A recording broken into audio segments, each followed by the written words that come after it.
Okay, so I'm doing this for the first time on a laptop, but I have the last chapter of my ebook and audiobook that I'd like to share with on this podcast because hopefully any day now the rest of the audiobook will be released on the ACX, which I think is Audible and what is it, iTunes?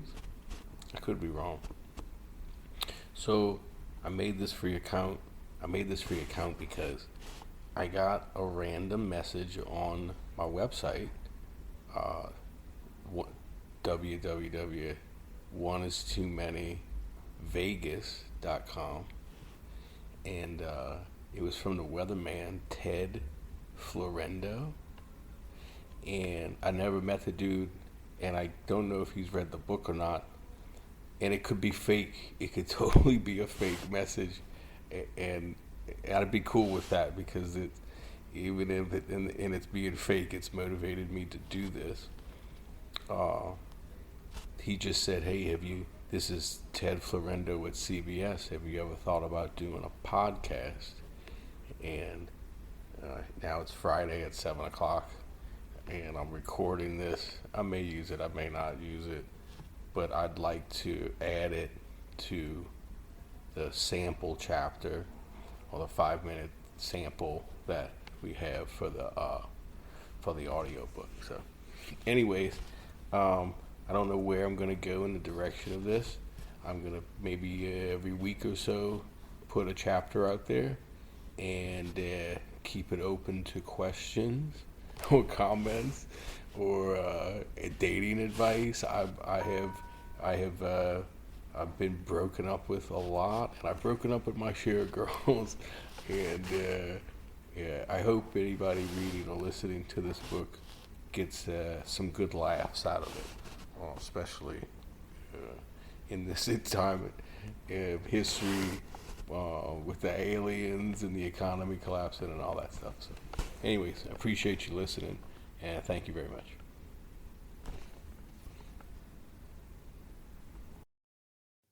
Chapter 16, Skittles and Starburst.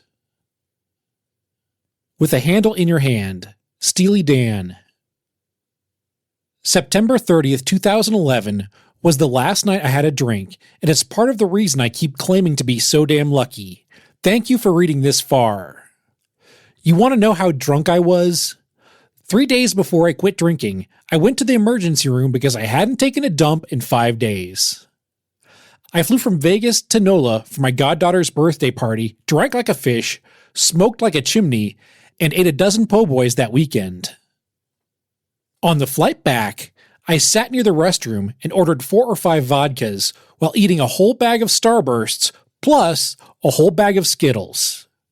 I got back to Vegas on Sunday night. By Thursday evening, I still hadn't taken a dump, and I started to get nervous. I had convinced myself that my constipation was the result of eating all those candies on the plane. I didn't know what else to attribute my lack of bowel movements to. I only imagined globs and globs of chewed up Skittles and Starbursts stuck in my butthole, preventing me from taking a crap. When I got to the emergency room, the nurse handed me the clipboard to sign in. The first question asked why I was there, and it was embarrassing. I blanked. I think I put upset stomach on the line and filled out the rest as fast as I could before handing it back to the nurse. I sat back down in the empty waiting room, dying for relief, and expecting someone to come around the corner clowning me for the upset stomach. Since the place was mostly empty, the nurse called my name quick, opening the automatic double doors, welcoming me to the back.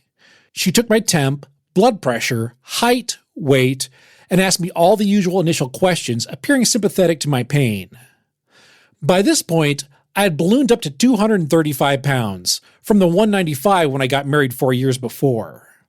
I didn't initially blame the weight on drinking bottles of flavored vodka every night, but I should have.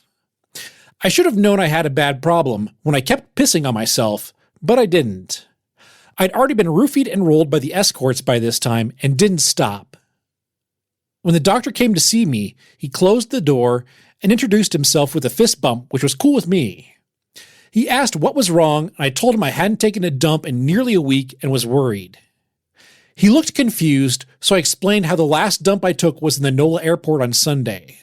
Then I grabbed the 2 for $8 special in the gift shop and ate a whole bag of Skittles, followed by a whole bag of Starbursts on the plane, and was wondering if that could be clogging me up.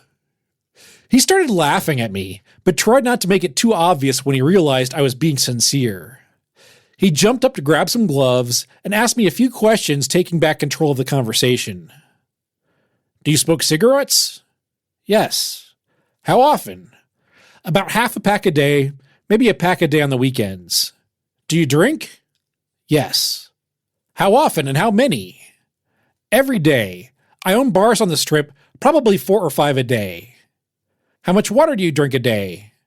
Whenever the ice melts. Do you eat fruits and vegetables regularly?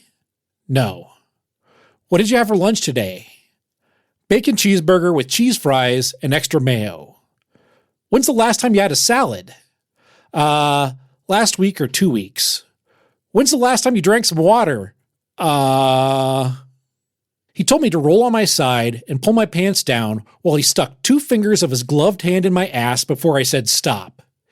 He dug around a second or two, and I was ready for him to stop, but I wanted to take a dump. He joked and said he couldn't find the Starburst blocking me up, and I should take a few days off the booze and drink only water. He also suggested I eat more vegetables and fruits and quit the cigarettes.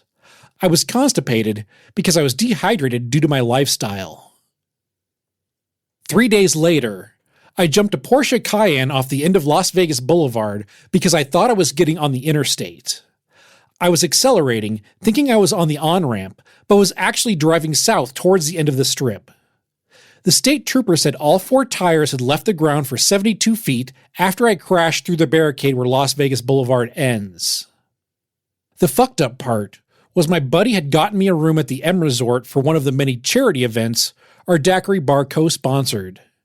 We gave enough money to get a table near the front, our logo on all the banners, and a suite so I didn't need to drive home. I always took advantage of these events, ate and drank my ass off because that's what they're meant for. I took it too far that night.